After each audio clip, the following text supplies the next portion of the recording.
नमस्कार दोस्तों। Target with SDM आप सभी का स्वागत है। आज हम लोग बायोलॉजी से संबंधित महत्वपूर्ण कुल 15 प्रश्नों को देखने का प्रयास करेंगे और यह सभी प्रश्न आपके एग्ज़ाम में पूर्व के एग्ज़ाम में पूछा जा चुका है और आने वाले एग्ज़ाम में भी पूछने की पूरी संभावना है। जब भी आपका कभी कोई रिजल्ट ना आए, 1-2 वर्षों में आपको सफलता ना मिले तो आप हतोत्साहित ना हो, बल्कि आप उससे सुधार लें, आप उससे सीखें और अपने आप को कभी भी गलत रास्ते पर ले जाने की बजाय आप अच्छाई की ओर बढ़ने का प्रयास करें। कभी कभी ऐसा होता है जो यदि आप एग्ज़ाम दिए, परीक्षा दिए और परीक्षा में यदि आपको सफलता नहीं मिलता 1-2 परीक्षाओं में, तो आप खुद को बर्बाद करने के पीछे लग जाते हैं और बहुत सारा ऐसा स्टेप होता है जिसमें आप अपनी ज़िंदगी को भी लेकर चिंतित रहते हैं कि अब मेरा क्या होगा। इससे अच्छा है कि हमें मौत को गले लगाना है। तो ऐसा नहीं होना चाहिए, क्योंकि आपका जन्म जो है यह सिर्फ 1-2 वर्षों की तैयारी के लिए नहीं किया गया है। आपका जन्म जो है सिर्फ सरकारी नौकरी प्राप्त करने के लिए नहीं हुआ है। आप वह हीरा हैं अपने माँ बाप के लिए जिसका कोई मूल्य ही नहीं है। यदि आप सफल हुए तो भी अच्छा, यदि आप सफल नहीं हुए तो भी अच्छा। आप किसी के बेटा हैं, किसी की बेटी हैं, किसी के भाई हैं, आप किसी की बहन हैं, आप किसी का पति हैं। आप कहने का मतलब यह है, जो सबसे पहले आपका यह सब रिश्ता है, उसके बाद आपका सफलता आपका सरकारी नौकरी है। लेकिन हम लोग करते क्या हैं, अपने आप को खुद को एक उम्मीदवार के संबंध में ही, एक उम्मीदवार के रूप में ही प्रस्तुत करना बेहतर समझते हैं, जबकि यह गलत है। आप एक उम्मीदवार के साथ साथ इन सभी रिश्ता को भी निभाना है आपको, और इन सभी रिश्ता को निभाने के लिए आपको बेहतर बनना पड़ेगा। और बेहतर बनने के लिए आपके अंदर धैर्य होना चाहिए, और धैर्य होने के लिए आप लोगों के बीच रहें और सकारात्मक लोगों के साथ रहें आप, और हमेशा प्रयास करें जहाँ तक आपसे हो सके ईमानदारी पूर्वक आप मेहनत करें आप। और यह कभी मत सोचिए आप कि यह एग्ज़ाम या यह परीक्षा मेरा रिजल्ट नहीं हुआ तो मुझसे बहुत बड़ा अपराध हो गया या मैं कुछ भी नहीं हूँ। ऐसा नहीं है। हाँ, जॉब पाना एक ज़रूरी है, सफल होना, सफल व्यक्ति बनना एक ज़रूरी है, यह सही भी है। लेकिन इतना भी ज़रूरी नहीं है कि यदि आप तत्क्षण सफलता नहीं मिला तो आप गलत रास्ते को अपना लेते हैं। क्योंकि आप उनके बारे में तो सोचिए जिनके आप भाई हैं, जिनके आप बेटे हैं, जिनके आप पति हैं, जिनके आप प्रेमी हैं। उनके संबंध में सोचिए कि यदि आपको कुछ होता है तो उन्हें क्या होगा।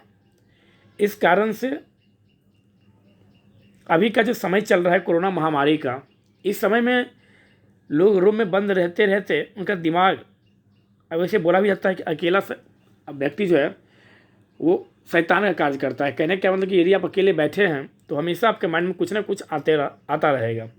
तो इस कारण से इस महामारी के दरमियान जब आपका कोचिंग क्लास बंद हो, स्कूल बंद हो, यूनिवर्सिटी बंद हो, या जिस भी चीज़ की तैयारी आप कर रहे हैं उसका क्लास बंद हो आपका, तो इस समय डीमोटिवेट होने की बजाय आप उस समय का फ़ायदा उठाइए और अपने आप को एक अच्छे व्यक्ति के रूप में ढालने का प्रयास करें।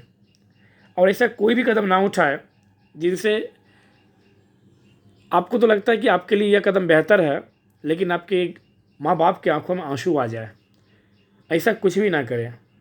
आपको पता होगा 2020 में जून के महीना में सुशांत सिंह राजपूत जी, जो भी मामला हो, आत्महत्या हो या जो भी हो, लेकिन साबित नहीं हुआ है, कहा गया है आत्महत्या ही है।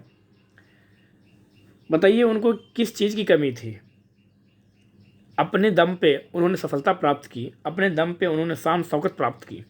बस कमी थी तो अपनों की कमी थी, वो अकेले रहते थे। इस कारण से उनके माइंड में जो भी हुआ हो, तो ऐसा नहीं होना चाहिए और आप इस रास्ते से हट कर रहिए आप। तो चलिए देखते हैं आज का पहला प्रश्न क्या है।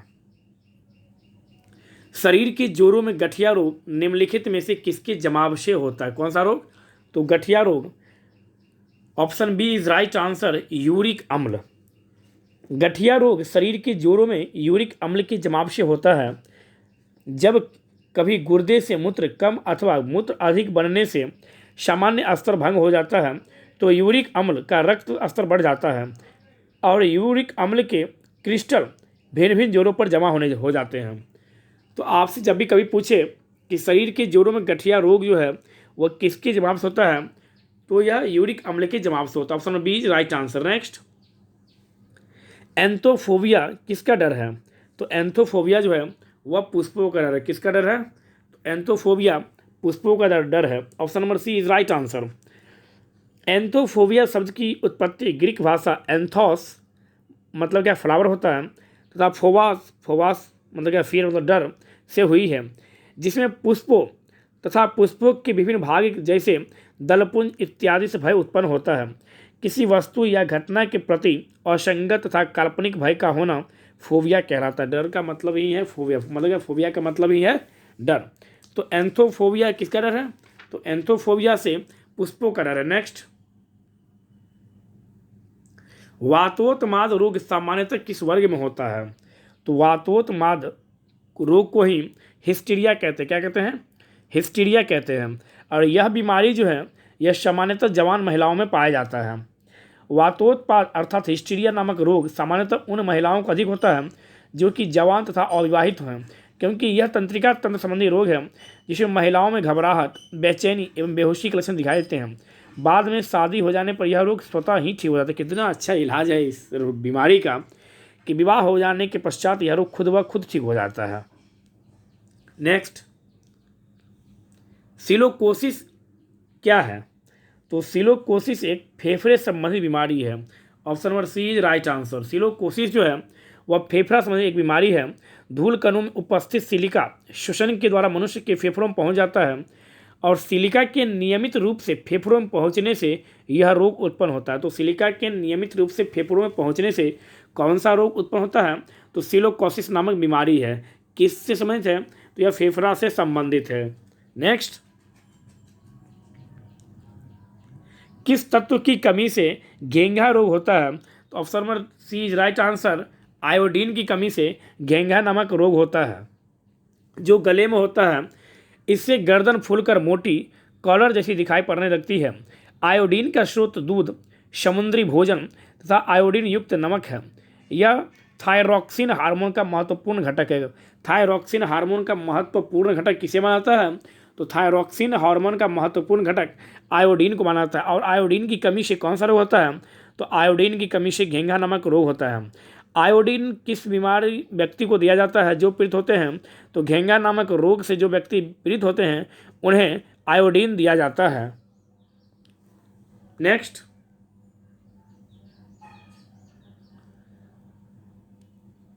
क्वेश्चन नंबर 6, आयोडीन उन बीमार व्यक्तियों को दी जाती है जो पीड़ित होते हैं किससे? तो ऑप्शन डी राइट आंसर, घेंघा से।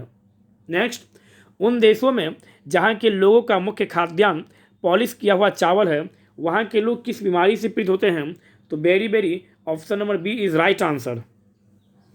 बेरी तंत्रिका तंत्र को प्रभावित करने वाली व्याधि है जो मुख्यतः व्याधि रोग है जो मुख्यतः आहार में थायमीन मतलब क्या विटामिन बी1 का रासायनिक क्या है थायमीन की कमी से होता है। पॉलिश किए हुए चावल में थायमीन बहुत अल्प मात्रा में पाया जाता है, अतः इसका सेवन करने वाले व्यक्तियों में बेरी नामक रोग होने की पूरी संभावना होती है। नेक्स्ट, बीमारी का पता करने के यंत्र, बीमारी का पता करने का यंत्र MRI का क्या मतलब होता है?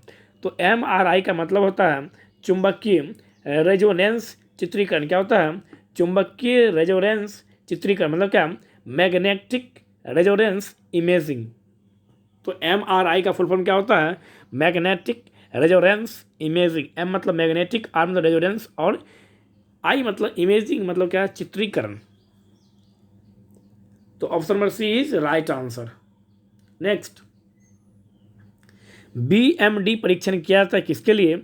तो अतिरंगता के लिए BMD का परीक्षण किया जाता है। मतलब क्या? ऑस्टियोपोरोसिस रोग होता है, उस रोग की पहचान के लिए, ऑस्टियोपोरोसिस रोग की पहचान के लिए जो परीक्षण किया था उस परीक्षण को BMD परीक्षण कहते हैं। ऑस्टियोपोरोसिस रोग जो है वह एक हड्डी का रोग है जिसमें फ्रैक्चर का खतरा बढ़ जाता है। इस रोग में अस्थि खनिज घनत्व मतलब क्या बोन मिनरल डेंसिटी कम हो जाता है तथा अस्थि सूक्ष्म संरचना नष्ट हो जाता है। तो ऑस्टियोपोरोसिस रोग की जांच करने के लिए बीएमडी परीक्षण किया जाता है। नेक्स्ट, जो मनुष्य यह नहीं समझ पाता कि कब उसे भोजन करना है या कब उसे भोजन नहीं करना है, वह पीड़ित होता है किस बीमारी से? तो bulimia. Option number A is right answer. वह बुलिमिया नामक रोग से ग्रसित होता है।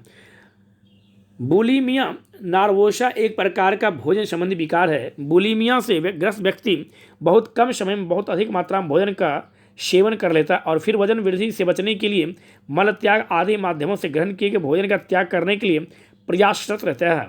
बुलिमिया से ग्रसित व्यक्ति ऐसा महसूस करता है कि उसका इस बात पर कोई नियंत्रण नहीं है कि उसे कितना भोजन करना है। कुछ व्यक्ति को देखिएगा पता ही नहीं चलता है कि उसे कितना खाना है। 4 के मतलब वो 8 रोटी भी खा लेता है, फिर भी उससे समझ नहीं आता कि उसका पेट भरा या ना भरा। तो इस प्रकार के व्यक्ति को जब भी आप देखें तो आप कह सकते हैं कि उसे बुलिमिया नामक रोग हुआ है। नेक्स्ट, इटाई रोग किसके दीर्घकालीन विषाक्तन से होता है? तो इटाई नामक किसके? तो cadmium. Option number C is right answer. Cadmium के कारण इटाई नामक रोग होता है। इटाई नामक रोग कैडमियम के दीर्घकालीन विषाक्तन से होता है। सर्वप्रथम यह रोग जापान के टोयामा प्रांत में पाया गया था। खनन कार्य के द्वारा नदियों में कैडमियम के विमोचन से यह रोग फैला। किसके कारण?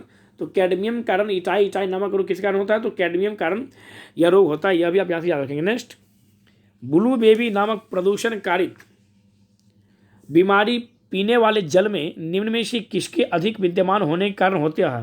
मतलब ब्लू बेबी नामक जो रोग है वह किसके कारण होता है? तो आप कह सकते हैं नाइट्रेट कारण। Option number C is right answer. Nitrate के कारण ब्लू बेबी नामक रोग होता है।